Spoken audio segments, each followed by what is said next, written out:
More movie star actors flocking to television shows. We have a handful of them again for you with Andrew Garfield, Miles Teller, currently in the #1 movie in the world, Elizabeth Moss, and many others. Let's talk TV.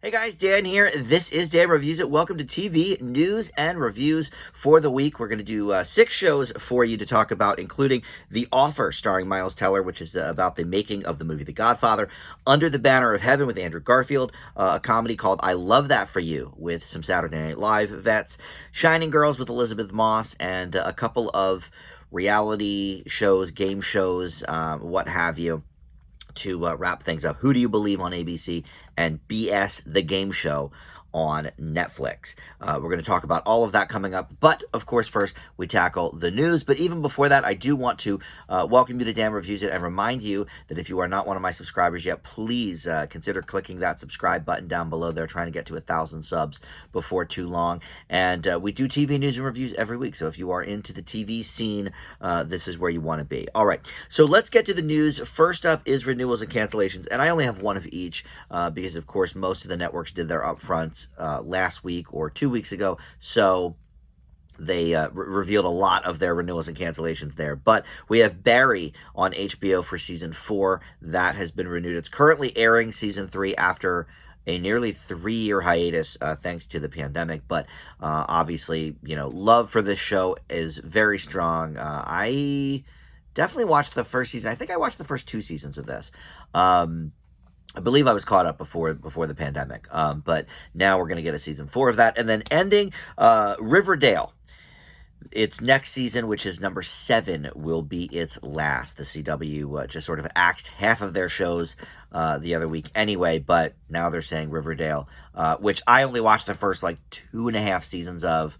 And I'm a huge Archie Comics fan, but once it started going, way too weird and supernatural, you know, it's like, okay, not everything on the CW has to have supernatural elements. Like, you can have just a show. So I gave up on that. But anyway, if you're still a Riverdale fan, next season will be its last. All right, in casting news, Thomas Hayden Church will play the lead villain in Peacock's live adaptation of the Twisted Metal PlayStation game. He will join previously announced players Anthony Mackie and Stephanie Beatrice in the series, but I guess they are playing the good guys. Thomas Hayden Church is going to be the lead villain. And the show, this could be very interesting. I'm not very familiar with the games. I've heard of it, but I don't really know much about it. But the writer of this is going to be Rhett Reese and Paul Wernick from Deadpool. So if it's got that Deadpool sensibility, you know, I'm on board with that. And then Michael Jonathan Smith from Cobra Kai is going to be the showrunner here, as he is on Cobra Kai. So definitely a good pedigree here. Again, I don't know anything about really the game. I know it's like cars and stuff. It's a car chase game. But that's it. So it'll be interesting to see how that translates to the TV. All right, in announced programs, we've got Netflix presents The Groat. I guess it's the greatest of all. I mean, usually GOAT is greatest of all time, but maybe they're, or no, I guess GROAT would be roast, greatest roasts of all time, because it's a roast program.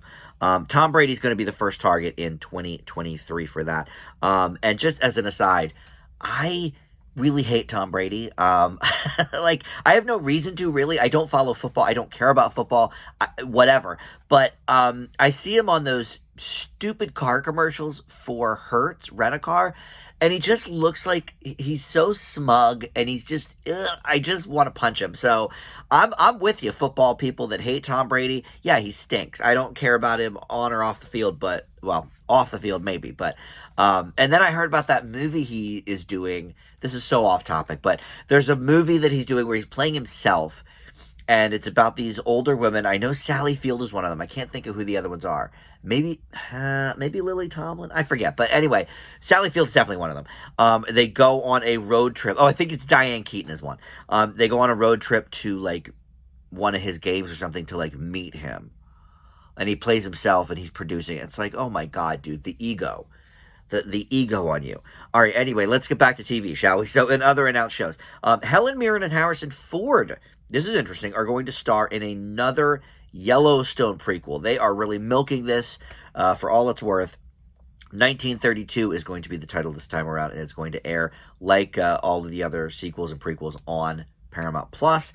It will introduce another generation of the Dutton family, but of course, with the year being in the early 30s, they're going to face the Great Depression, the Dust Bowl, and other things that maybe some of the other shows didn't tackle. So, all right, and listen, Harrison Ford doing a television show. Has he ever done a regular role on a TV show? I don't think so. Helen Mirren, of course, did all those mystery shows for in England. Was that I forget? I think she was playing one of the Agatha Christie detectives. But Prime Suspect, is that what it was? So she's done a bunch of TV. But Harrison Ford, I don't know. I can't think of anything. So definitely interesting there.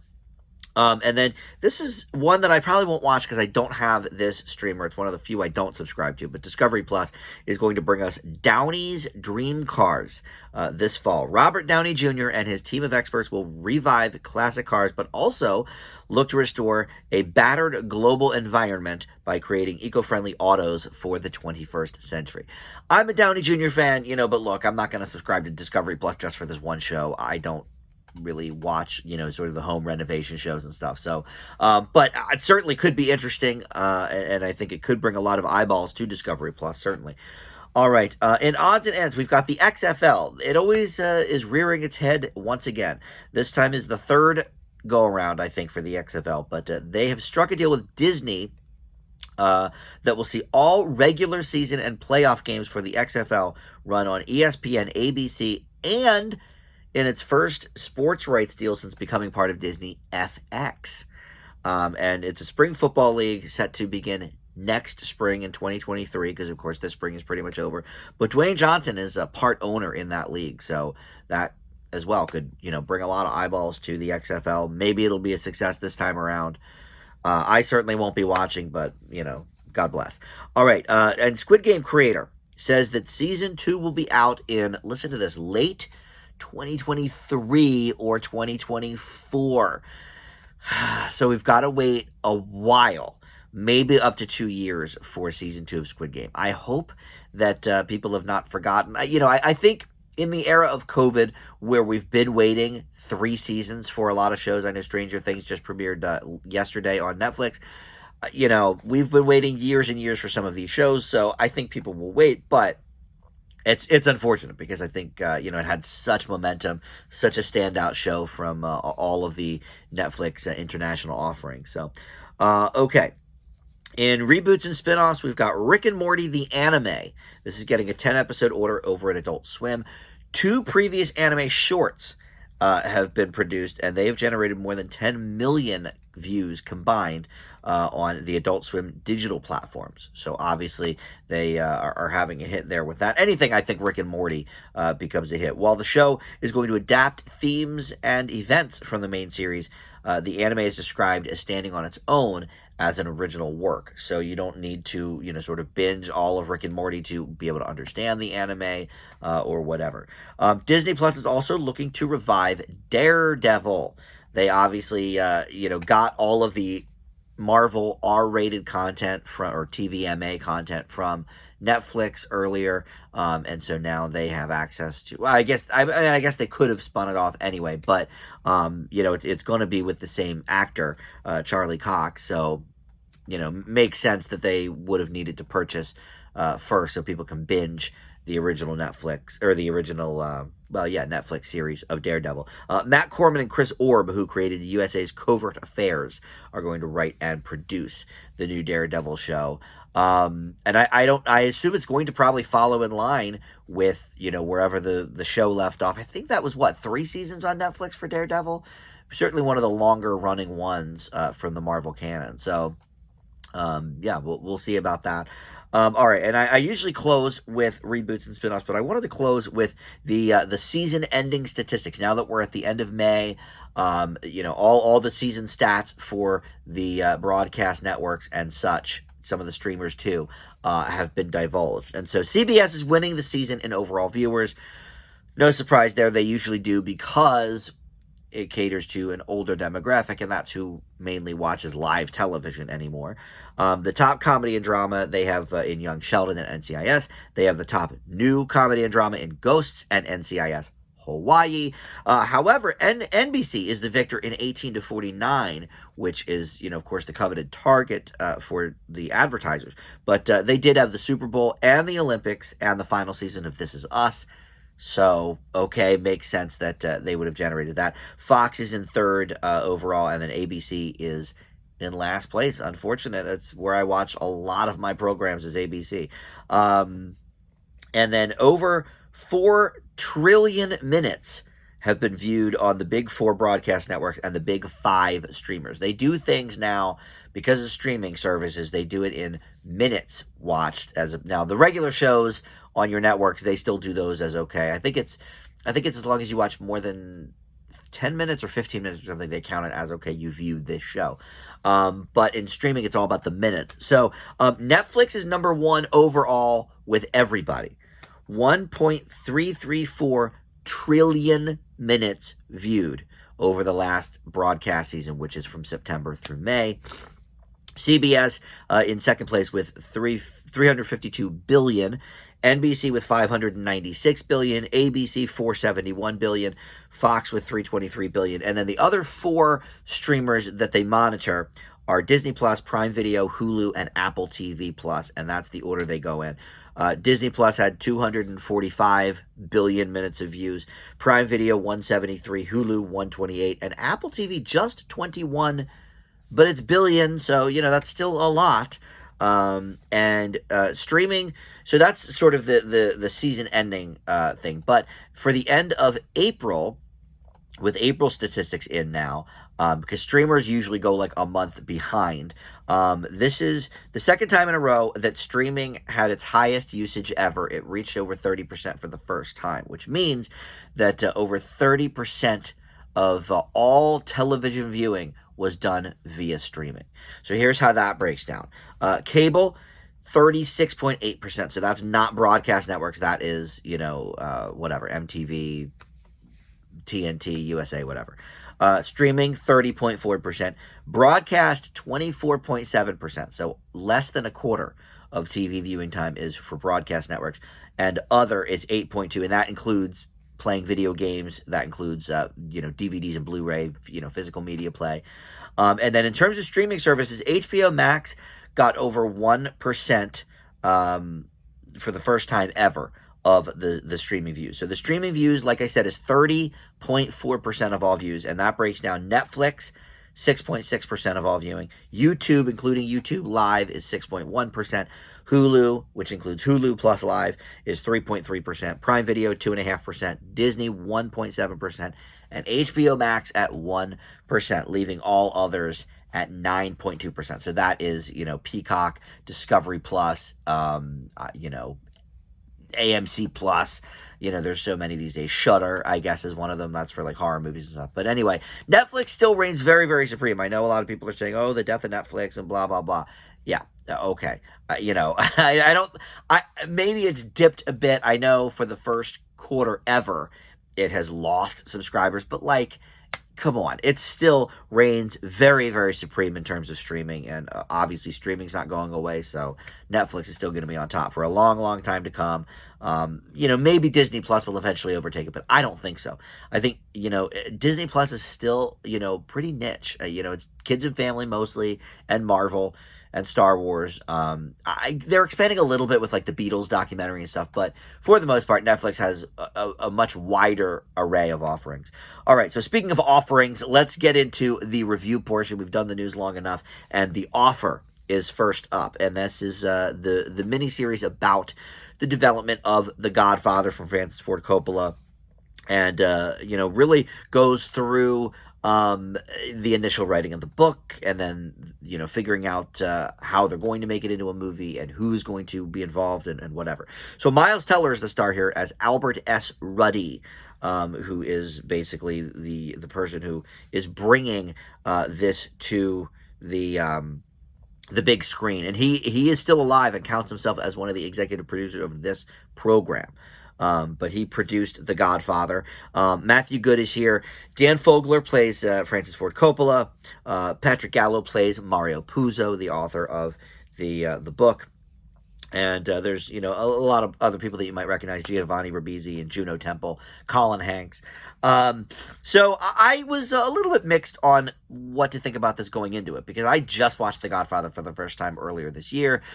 I have no real attachment to it. But then the reviews started rolling in for this show, and it's very, very uneven. It's like a 49% or something on Rotten. So I'm like, okay, now I'm really actually more intrigued to watch this, because what is so divisive about it? And it actually is. I have mixed feelings about this for sure.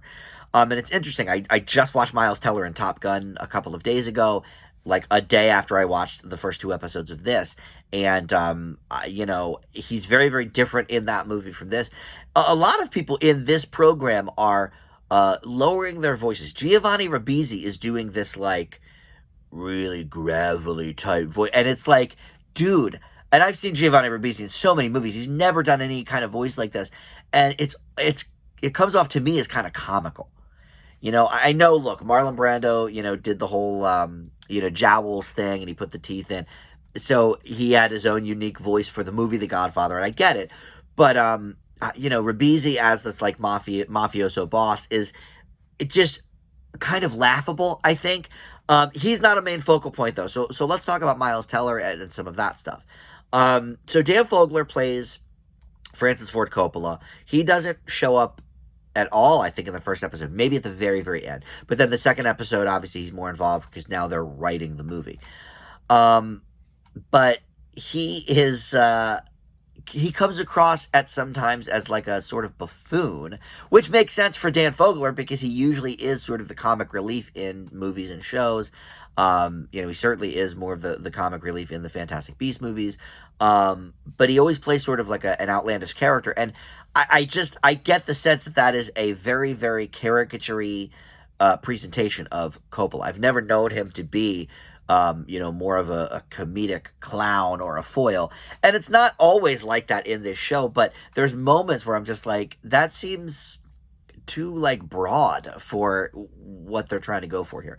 And then my biggest issue, at least in the first episode, it may get better as now they're sitting down and writing the show, but in the first episode, it's a lot about the timing of, okay, this book's coming out, and now we're going to tap this producer who's done this thing, and now we're going to move to this. But the timeline of events is way off. For example, this guy, Albert Ruddy, created Green Acres. Not Green Acres. I've been watching Green Acres. Hogan's Heroes, which is a TV show that started in 1965. But in this movie, the timeline is just all out of whack. He goes to see the Planet of the Apes, which is 68 or 69. I think it was 68. And his girlfriend is like, oh, well, just wait until Hogan's Heroes gets off the ground, and you'll have 5 years, to write that, and then you can transition into movies, ha, ha, ha, whatever. And look, I know I'm a little bit of a stickler for things like that. Okay, well, that movie didn't come out this time, or that song wasn't out then.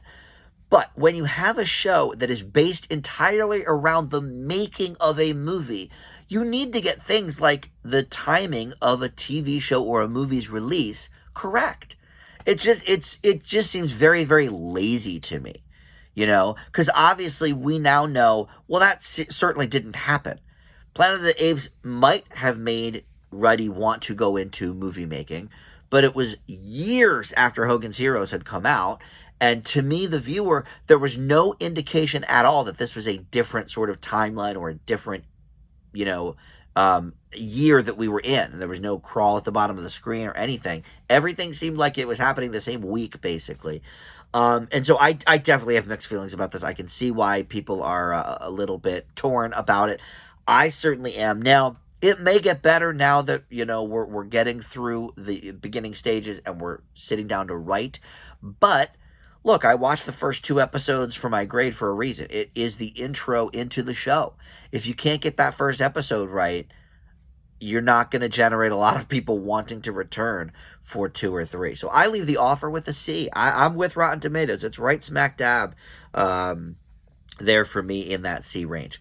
All right, so next we're going to talk about Under the Banner of Heaven. This is with another top-notch actor, Andrew Garfield, who is just on a hot streak. I know he announced on the press junket for this show that he's probably going to take a little bit of a break from acting to decide what he wants to do in terms of acting, what kind of things he wants to put out. But, I mean, he was in three. I think he was the only person in 3 of my top 25 movies last year. Tick, Tick, Boom, Spider-Man No Way Home, and The Eyes of Tammy Faye. And I just said last week, it's funny, about John Barenthal in We Own This City. Look out for him at the Emmys. He is going to be nominated for Best Actor in a miniseries. I mean, he still could be, but Andrew Garfield, this is, I always eat my own words, but this is one of the top performances of the year for me. So let's dive into the topics here. So it is a faith-based police detective show, but not faith-based in the sense of like, oh, a Christian movie is all about raising up Christians and God is good and all of that. No, this is a look into Mormonism and the Latter-day Saints, and sort of what may drive someone in that faith to murder. And Andrew Garfield plays Detective Jeb Pryor, who is a Mormon, and our man in question, Sam Worthington, playing Ron Lafferty, part of the enormous Lafferty family, which we meet as we go on, and Rory Culkin and Wyatt Russell are part of that family as well, and Daisy Edgar Jones. But he's like, let me take the lead on this case because this guy at the center is also part of the Latter-day Saints faith, and let's talk about him. The way they show, and I will admit, it's not all positives. They do way too many flashbacks here, and with the Lafferty family being so large, it definitely is confusing to sort of know who is who, at least after the first 2 episodes. And I think there's only, 7 episodes total, so we don't have, or maybe 6, so we don't have that much time to really get to know these people anyway. But aside from that, the flashbacks, I think the overtelling of the story, there's too many, certainly, characters to follow. I already said that, but just because of that, there's too many different details that I don't think we necessarily need. I think the key to this is that sort of faith bent of like, okay, what in someone's faith may drive them to do something like this, and it's not so much as a whodunit, let's solve the mystery. We assume that this guy's the one who did it, even though he's saying he didn't, but everything sort of leads us to that. But it's more of a question of why. Why has this happened? Why is this person doing it? And where does the Andrew Garfield character fit into that because of his own faith? So I think it raises a lot of questions about some interesting topics. And from what I understand from people who are ex-members of the Latter-day Saints and the Mormon community, it does get a lot of things correct in, like the subservient nature of women and the, polygamy and all of that sort of stuff. So seems to be, fairly accurate. I don't believe this is based on any real case, but, in any event, it does sort of give us, a look into this world. And the acting here from certainly Sam Worthington and Andrew Garfield is top-notch, top of the line for sure. I will leave Under the Banner of Heaven with a B. I could have gone B+ on it, and maybe by the end of the show it'll move up to that. But I do think there's a little too much going on, and they could have focused a little more on that faith aspect. All right, so I Love That For You is on Showtime, and this stars Vanessa Bayer and Molly Shannon, 2 Saturday Night Live vets from different eras, but still sort of coming through that same vibe. And this is a show about a woman who had a childhood illness, leukemia, much like Vanessa Bayer in real life. She sort of based this character a little bit around her childhood there. And she is an aspiring host for a shopping channel called SVN, the Shopping Value Network, I think it stands for. And she auditions for this job and gets it. And Molly Shannon, who has been there now for 30 years, she is the vet of the network. and the pro, she is forced to take this Joanna Gold under her wing to sort of show her the ropes, because her first show does not go very well, and it turns out they have a lot in common, the two ladies, even though they're, a generation apart. And Jenny Lewis, who is fresh off of Blackish, plays Patricia, who is the CEO of the network, and has been with it, with the Molly Shannon character all this time. But the hook of the show really is, and this is sort of spoilery, but it's the whole premise for the show. And a lot of times these days they don't do that until sort of the end of the first episode. So I'm going to spoil the end of the first episode for you. But she is about to get fired, the Vanessa Bayer character, and decides to lie and say that her childhood illness has returned. I have cancer. And so they keep her on. So it's, becomes then a show of lying about your cancer and, what do you do in that situation and why and when can you tell the truth and whatever. So, but it is a comedy show, as witnessed by the great pedigree of the people, and it is funny. But what I find actually the most interesting about it is the shopping network background stuff, because I find it to be very authentic. These people go on, and there's live 24/7. These people go on with a product maybe they know nothing about, or their product got switched out at the last minute, and so now they have to talk about something else when they practiced a spiel about this other thing. And what I love about the Vanessa Bayer character is that she is so adept at this. She's a natural in front of the camera, and I think it would have been easier to make her sort of a buffoon, but they decided not to go that route. She is actually great in front of the camera, but she makes a faux pas in her first thing, because there's a scent that they're selling, and they spray it, and she makes a face that she actually hates the scent. And she plays it off very well, but that face is unmistakable, so, but anyway, my biggest complaint really about it, I guess, would be that I don't think Vanessa Bayer is stretching her comedy chops at all. A lot of the sort of nervousness of her character, and sort of awkwardness, we've seen that in a lot of her Saturday Night Live characters over the years, and I do think she is one of the underutilized SNL players from that era. She was on sort of when Kate McKinnon was starting, and she came on sort of at the end of the Kristen Wiig, Bill Hader kind of era. And I think because of that, she was sort of always overshadowed. So I'm glad that she got her own show, and I always love Molly Shannon. But I wish her character was a little bit different from some of those, awkward characters that she played on SNL. But I love this background stuff with the Home Shopping Network. I think that is kind of the most interesting part, not even the cancer stuff. Also, there is an assistant to the CEO here that is basically a low-rent Max Greenfield. He's playing basically the same douchey character that Max Greenfield plays in a lot of things, including a movie I just watched called The Valet. And he looks a lot like him, but it ain't him, and he's a little off-putting because he's so similar.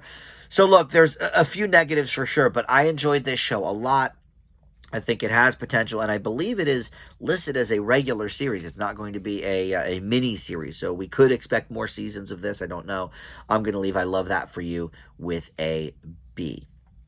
All right, Shining Girls is up next. This is a crime drama, I guess we could say, but really it's many, many, many more things, including a science fiction show.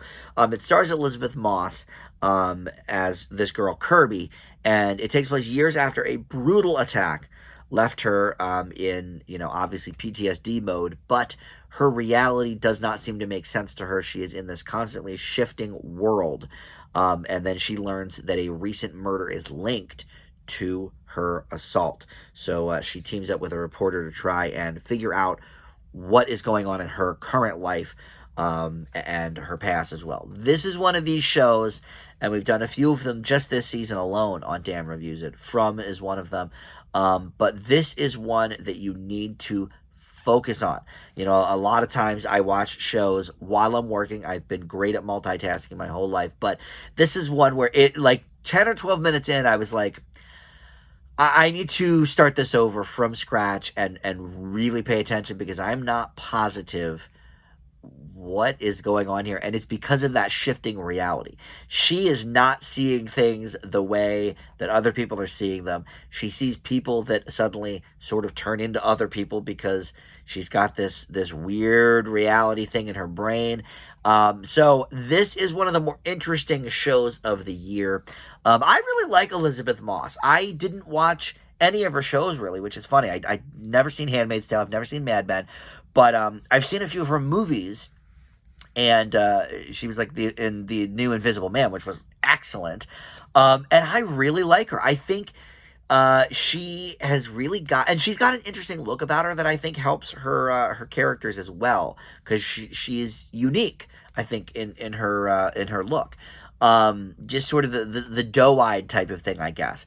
But this show is a mind F. It is freaky. It's weird. And I really think it is unique. We don't see a lot of shows. We see a lot of sci-fi stuff. We see a lot of, mystery elements to it. But, even when From came out, I was like, look, I love it. This is really cool. But yeah, it's reminding me a lot of Lost. They even got one of the actors from Lost as the lead, whatever. I'm not sure if this is quite as good as From, I will say that, but I think it is one of the most original things I've seen in a long time on television. So for that, I have to grade it fairly high. But only 2 episodes in, I'm still very confused as to what's going on, and I've focused my attention on it. I still don't quite get it, and I think that's partially on purpose. I think we are supposed to not understand because we are sort of seeing it through her perspective, so I think we'll get the pieces as she gets them. It could be a little bit of a slow burn situation, which, all right, I can do that or not, I guess. But this, I think, is a miniseries because it's based on a book. So I think we're not going to see seasons of this. I think this is going to be one and done. Although it's on Apple TV Plus, and usually they do several seasons of things. So I don't know. Maybe they're stretching the book out over a couple seasons. Whatever the case, it's a little bit too slow of a burn for me, but it is wholly original, and love the Elizabeth Moss. So I leave Shining Girls with an A-, I should say. All right, so finally we close with 2 non-scripted programs. We usually save those for the end unless it's a big show. So we'll start with ABC and Who Do You Believe? This is another one in their long line of sort of news programs to fill the void in their primetime schedule. And they're one of the only networks that does it. Like, NBC still does their Dateline on Fridays, but it's always the same thing. It's like, somebody's dead and it's a mystery, whatever. So ABC, though, has done like the Whoopi Goldberg one last year or 2 years ago called The Con. They did another couple that I didn't even bother, reviewing. They did like the Mike Tyson one, which was like a 3 or 4 episode miniseries. So in the Who Do You Believe, it's basically, it comes across sort of as a news show, but it's a true crime show basically from 2 different perspectives. Unlike most true crime shows where they pretty much upfront say like, okay, this person did this and, we're going to explore why and how they got away with it until they didn't and, blah, blah, blah. That's sort of the true crime, MO. But this is unique in the fact that you hear from both sides of the story and they never actually give you a verdict. They never say who's right or who's wrong. It's up to you, the viewer. Who do you believe? In concept, I think it's not bad. I think it's sort of interesting. But the problem with that is because it's not resolute, they never tell you anything. You're just sort of left with like, okay, well, I don't know who I believe because they both sounded fine, but they're both irritating, so don't care. Look, there's a reason people try to get out of jury duty. This show is like you're on the jury trying to decide who's right and who's wrong. And obviously the producers can frame it a certain way. I certainly had my idea by the end of the first episode. And I only watched one of this. But by the end of the first episode, I certainly knew what I thought. But unlike when you're in a jury and people are on a stand, you hear their full testimony. Here, the producers are sort of picking and choosing what to say. So it's like, all right, well, you both seem like idiots and scumbags, but I guess if I have to pick one, I choose this person. But it's like at the end of the episode, I just didn't care. I was like, I hate both of these people. Look, it's partially why I can't bring myself to watch the Johnny Depp Amber Heard trial. All that dirty laundry. I hear enough of the stuff about it. And I like Johnny Depp, so I'm gonna side with him anyway because Amber Heard, can't act and stinks as a person. But I already have preconceived notions about that. Here, there's, you don't know these people. So, if you're a true crime fan, I think even still you'd be like, well, at the end of the episode, I want resolution. I want to know who really did it. And if this did go to trial, what was the verdict from them, from the jury, from the judge, whoever. They never really talk about that. So for me, this was a giant waste of time. I understand ABC News is trying something different. Didn't work on really any level for me. I leave Who Do You Believe with a D. And then finally, we get to BS the Game Show. That's the full title of this, by the way. I'm not telling you it's a game show, although it is. And our friend Howie Mandel returns as host. He even does a Deal or No Deal bit in the first episode. God bless Howie. He's still judging on America's Got Talent these days. So look, I'm a game show fan. Love them. In fact, I've always thought if I had enough time, I could do a game show review series where we look at game shows from the 50s on through today, in different ways and talk about their style and the gameplay and all of that sort of stuff. Maybe I'll do that eventually. Who knows? But for now, we're talking about BS the Game Show, and this is a bad one. So basically the premise is if you've ever played the card game BS, or I Doubt It, as it was known, as a kid growing up, we weren't allowed to curse really. So we called the card game I Doubt It, which apparently is an acceptable name for the game. But basically you go around the circle and people are saying, oh, you have to have a certain number of cards.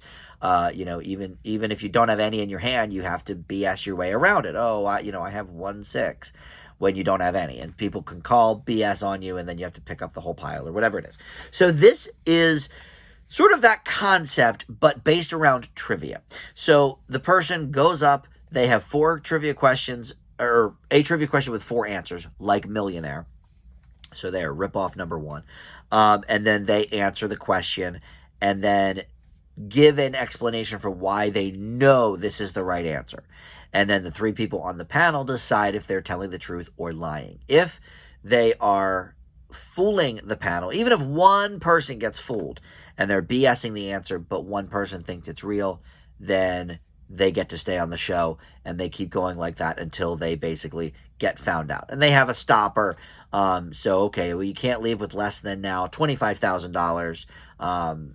But then they keep going, and then if they get caught, okay, they leave. They don't get the $100,000 the question was worth, but they get the $25,000. Anyway, that's basically the game dynamics. And then whenever they do get kicked off, whoever has the highest percentage of correctness on the panel gets to then come up and play. It's just very, very repetitive. The questions are almost impossible to know. So unless you really know the subject matter or something, almost every answer is almost going to be a lucky guess or a BS answer. So, look, it just was very repetitive. Howie is always a good host. It's nothing about him. But the dynamics of the gameplay just aren't that interesting to me. I watched 3 episodes of this. Things like this, game shows, I love to, see how different contestants play, and if the gameplay is different, based on different questions or whatever. And it was all kind of the same. It's not one I'll go back to. I do like that Netflix is branching off into the game show universe, though. They're doing a lot of non-scripted stuff. They're getting high marks with their reality competition shows with dating. Not from me, maybe necessarily. Although I did kind of like Love is Blind was kind of amusing, I guess, to watch. But I like that they're going into the game show space. Let's see more, but let's have them be at least a little bit more unique than this. Calling people out for lying, that's sort of to tell the truth. Then the questions are sort of who wants to be a millionaire. It's like, the only difference is Howie, and even he's sort of borrowed from Deal or No Deal. So I leave BS the Game Show with a D+. All right, that will do it. Thank you so much for watching. We will have another round of shows next week for you. Some more news as well in the TV world. And don't forget to subscribe. That's it. Thanks for watching. Bye.